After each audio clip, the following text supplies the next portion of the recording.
Rebonjour à tous et bienvenue à cette deuxième capsule sur la nouvelle gestion de match dans la régie Sportal One.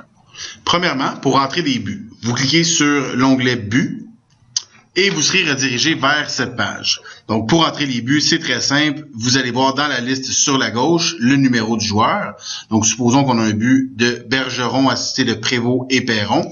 Donc, je vais écrire 20, assisté du 22 et du 23. À la période 1, le temps à 11 minutes 11. Et je vais cliquer par la suite sur la petite disquette.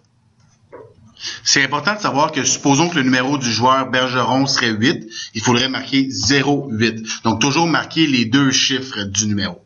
Donc, si je veux rentrer un deuxième but, supposons Belair de Pouliot et Baudouin, je vais aller avec 24 de 45 et 46 à la période 2 à 3 minutes. Et si vous voulez ajouter, par exemple, si c'est un but en avantage numérique, en infériorité numérique, vous pouvez le faire avec le bouton Extra. Donc, vous allez dans le menu déroulant et vous sélectionnez la bonne catégorie. Donc, supposons que c'est un but en avantage numérique, vous cliquez sur AN, des avantages numériques, vous faites DN, et etc. Ensuite, vous cliquez sur la petite disquette. Pour retirer un but, c'est très simple, vous cliquez sur le X et le but sera retiré.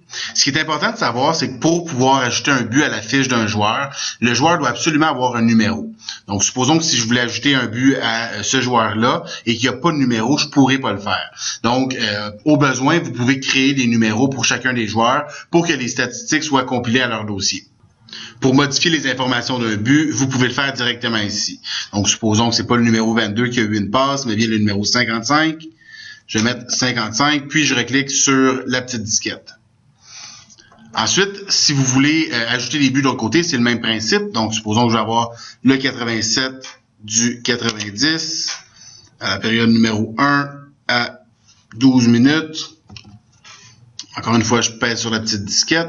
Et vous n'êtes pas obligé de tout le temps avoir deux passes ou même d'avoir une passe.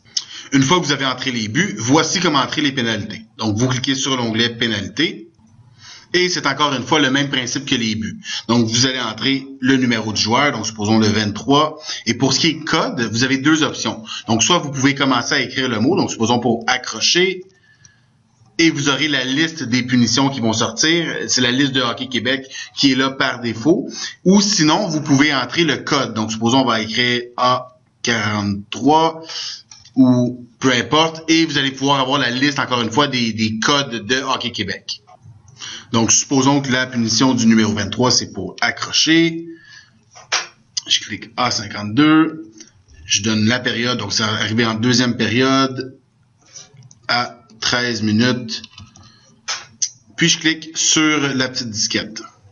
Encore selon le même principe que les buts, pour donner une punition, le joueur doit obligatoirement avoir un numéro. Donc, pour ce qui est des entraîneurs, comme un entraîneur peut aussi avoir une punition, ce qu'on a fait, c'est qu'automatiquement, chacun des entraîneurs a un numéro d'attribué. Donc, E1 pour le premier entraîneur, E2 pour le deuxième. Donc, chacun des entraîneurs peut se voir attribuer des punitions aussi.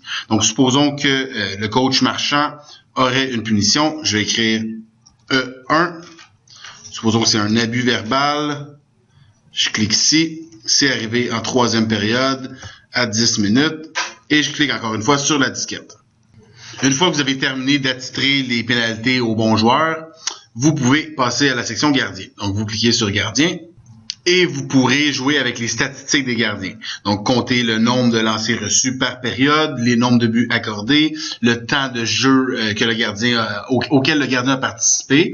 Et lorsque vous voyez le devant le filet qui est ombragé comme ça, c'est que dans l'alignement, vous avez mis ce gardien comme partant.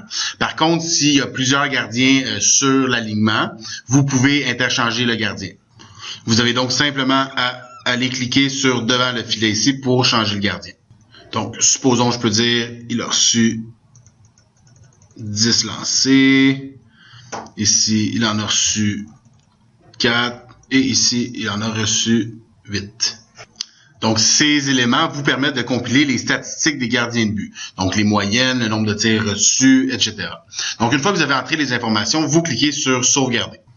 L'onglet « Suspension » vous permet de gérer les suspensions qui sont purgées pendant le match ou les suspensions qui sont arrivées ou qui ont été décernées pendant le match aussi. Donc, vous pouvez gérer ça avec l'onglet suspension. En cliquant sur sommaire, vous aurez la liste des activités du match. Donc, vous aurez les buts par période ainsi que les pénalités par période. Ce qui est intéressant, c'est que dans la dernière colonne ici des buts, vous voyez l'impact qu'a eu le but sur le match. Donc, ce but-là a fait 1-0 pour les Cantonniers. Celui-là a fait 1-1. Par la suite, ça a fait 2-1 pour les Turmelles du Lac-Mégantic. Donc, c'est en fonction du temps que vous avez attribué à chacun des buts que vous êtes capable d'avoir l'historique du match. Maintenant, dans Info du match, vous aurez les différentes informations sur le match en question.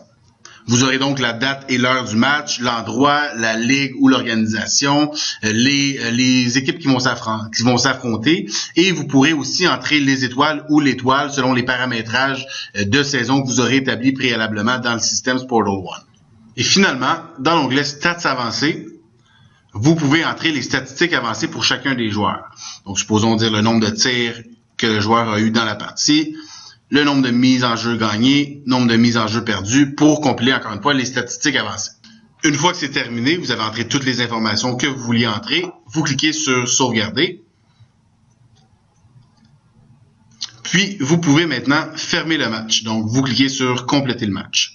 C'est donc ce qui complète ces capsules de formation sur la nouvelle méthode de gestion de match pour le Régie Sportal One. Donc, si vous avez des questions, encore une fois, n'hésitez pas à communiquer avec nous et il nous fera plaisir de vous assister. Au plaisir!